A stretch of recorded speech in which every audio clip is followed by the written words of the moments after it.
Welcome to Not Milk Never Milk. Subscribe if you're lactose intolerant. You begin by choosing yarn and hook size that match your project tension. This prevents puckering along the edge. Once attached with a slip stitch, leave a 3/4 cm tail and chain the number required for your pattern repeat, usually a small even number. You'll make the first row of foundation edge stitches now. Insert hook into the first stitch, yarn over and complete the prescribed stitch.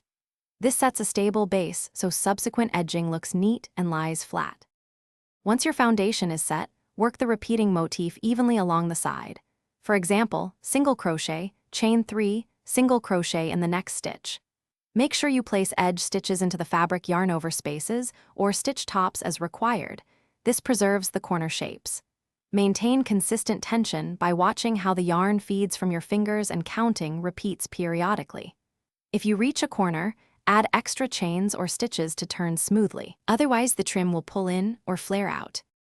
You finish by joining the final motif back to the start with a slip stitch, then fasten off and weave in tails 3/5 cm into the wrong side to secure. Once done, block or gently steam the piece to even curve and set stitches.